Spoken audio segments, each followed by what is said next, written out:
Assalamualaikum warahmatullahi wabarakatuh. Apa kabar sahabat-sahabat juara? Jumpa lagi dengan kakak Kak Irwan. Pada video ini kita akan bahas tentang soal HOTS khususnya di bidang studi kimia. Terus bagaimana sih soal HOTS di bidang studi kimia? Untuk lebih jelasnya, mari kita simak video berikut ini.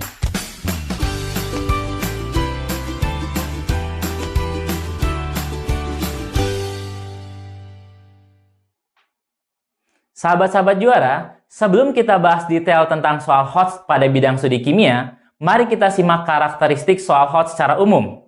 Soal HOTS mengukur kemampuan, yang pertama, transfer satu konteks ke konteks lainnya, yang kedua, memproses dan menerapkan informasi, yang ketiga, mencari kaitan dari berbagai informasi yang berbeda-beda, yang keempat, menggunakan informasi untuk menyelesaikan masalah, dan yang kelima, menelaah ide dan informasi secara kritis.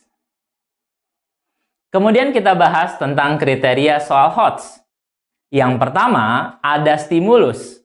Stimulus dapat berupa wacana, ilustrasi, gambar, tabel, data, grafik, informasi, diagram, dan lain-lain. Yang perlu diingat bahwa stimulus berasal dari konteks dunia nyata sehari-hari dan kekinian.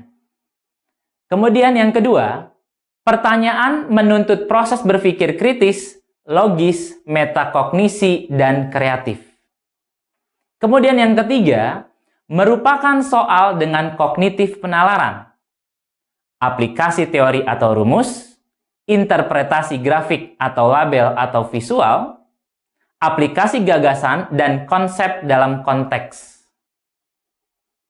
Sahabat-sahabat juara, bagaimanakah cara mengerjakan soal HOTS khususnya di bidang studi kimia? Nah, kakak akan berikan tips mengerjakan soal HOTS khusus di bidang studi kimia, yaitu dengan menggunakan 3M.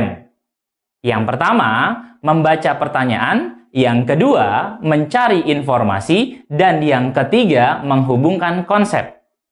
Nah, untuk lebih dapat memahaminya, mari kita simak contoh-contoh soal berikut ini.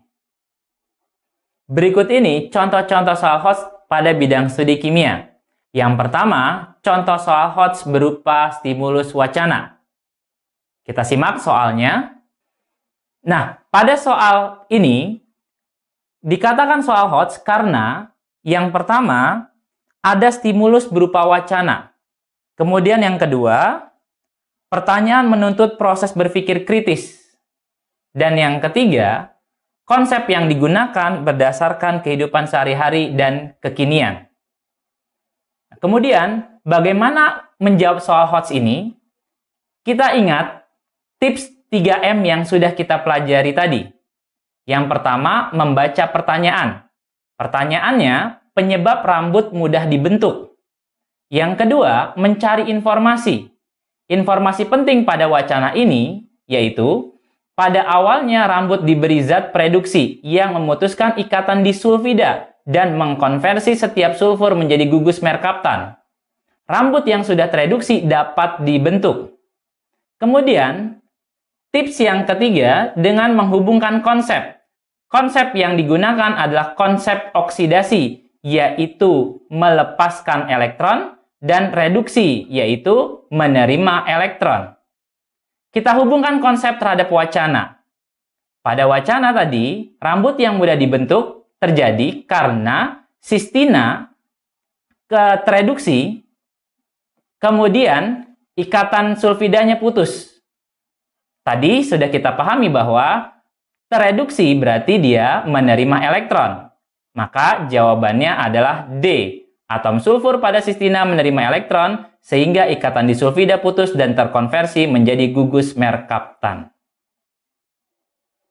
Contoh soal berikutnya yaitu contoh soal HOTS berupa stimulus gambar. Kita perhatikan soal berikut ini. Pada soal ini disebut soal HOTS karena ada stimulus yang berupa gambar, dan yang kedua, merupakan soal dengan kognitif penalaran berupa aplikasi teori atau rumus. Kita bahas soal ini dengan tips 3M tadi. Yang pertama, membaca pertanyaan. Pertanyaannya, urutan sifat reduktor dari yang paling kuat ke yang paling lemah. Kemudian yang kedua, mencari informasi. Informasi penting pada soal ini berkaitan dengan gambar yang berhubungan dengan arah aliran elektron dan nilai potensial selnya. Yang ketiga, menghubungkan konsep. Konsep yang digunakan pada soal ini yaitu elektron mengalir dari logam dengan E0 kecil ke E0 besar.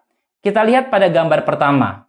Arah aliran elektron dari B menuju A, sehingga B memiliki nilai E0 yang lebih kecil daripada logam A. Kemudian kita lihat konsep berikutnya, E0 sel semakin besar, jarak antar logam dalam deret volta semakin jauh. Dan perlu diingat, pada deret volta, nilai E0 kecil letaknya di sebelah kiri dari logam yang memiliki nilai E0 yang besar. Kita lihat pada gambar pertama, B menuju A, arah aliran elektronnya, sehingga B letaknya di sebelah kiri A, dengan jarak yang sesuai dengan potensial selnya, yaitu 0,62. Kemudian kita lihat gambar kedua. Pada gambar kedua, arah aliran elektron dari B menuju C. Maka E0B lebih kecil daripada E0C. Pada deret volta, B letaknya di sebelah kiri C. Jaraknya yaitu 1,1 volt. Pada dua gambar ini, kita akan membuktikan hubungan antara A dengan C. Pada dua gambar ini, kita lihat tadi pada gambar pertama, letaknya B dengan A lebih kecil dibandingkan B dengan C.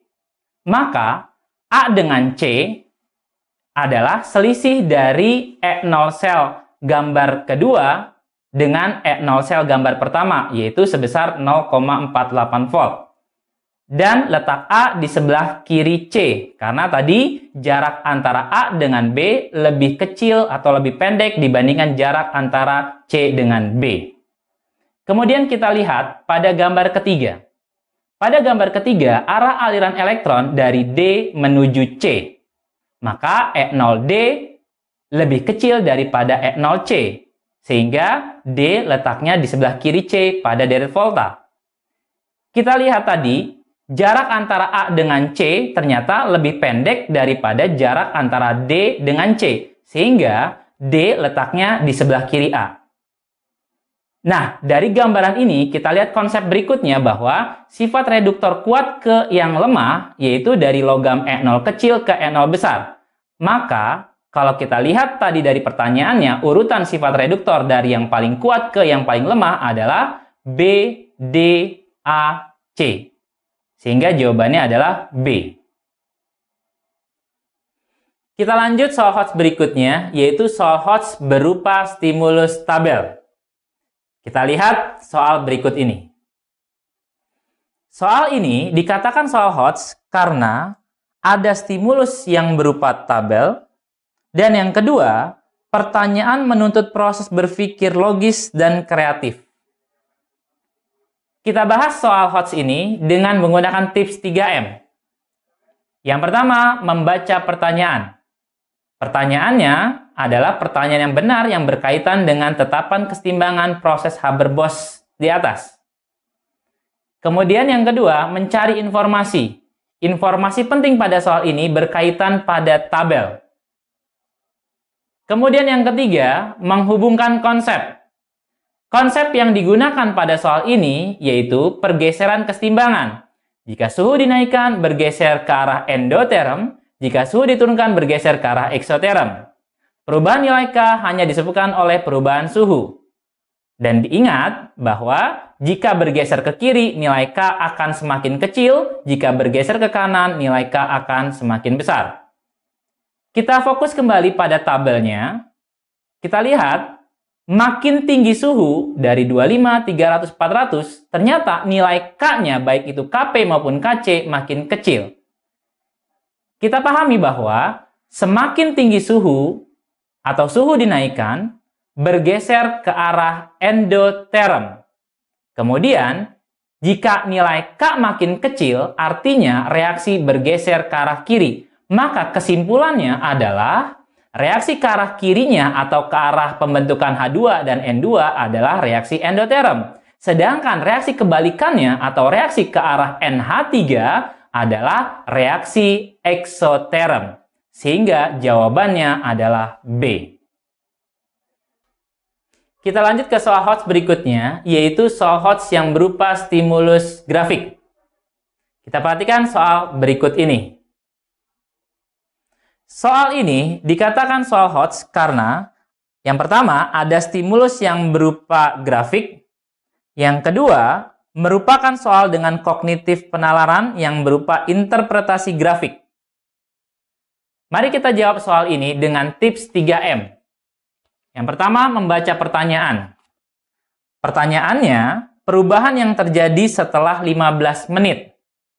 Kemudian yang kedua, mencari informasi. Informasi penting pada soal ini berkaitan dengan grafik, terutama pada saat 15 menit dan setelah 15 menit. Kemudian yang ketiga, menghubungkan konsep. Konsep yang digunakan yaitu konsep tentang pergeseran kesetimbangan. Jika konsentrasi diperkecil, bergeser ke arah zat yang diperkecil. Jika konsentrasi diperbesar, bergeser dari arah zat yang diperbesar. Mari kita fokus pada grafiknya. Pada grafik putus-putus itu menunjukkan COCl2, sedangkan pada grafik yang tebal menunjukkan CO dan Cl2. Kita lihat pada saat 15 menit. Pada saat 15 menit grafik yang putus-putus itu turun, menunjukkan bahwa COCl2 diperkecil. Karena COCl2 adanya di sebelah kanan tanda panah, maka ketika COCl2 diperkecil, reaksi akan bergeser ke arah yang diperkecil atau ke arah kanan. Sehingga pada grafik kita lihat setelah 15 menit COCl2-nya akan naik, sedangkan CO dan Cl2-nya akan turun. Kemudian kita lihat pada suhu tetap. Pada suhu tetap menunjukkan bahwa nilai K tidak akan berubah. Sehingga jawabannya adalah yang D, yaitu reaksi bergeser ke kanan, sedangkan nilai K-nya tetap. Sahabat-sahabat juara, demikianlah video tentang soal HOTS khususnya pada bidang studi kimia. Semoga bermanfaat. Saksikan terus video-video pembelajaran dari BKB Nurul Fikri. Jangan lupa like, share, komen, dan subscribe. Assalamualaikum warahmatullahi wabarakatuh.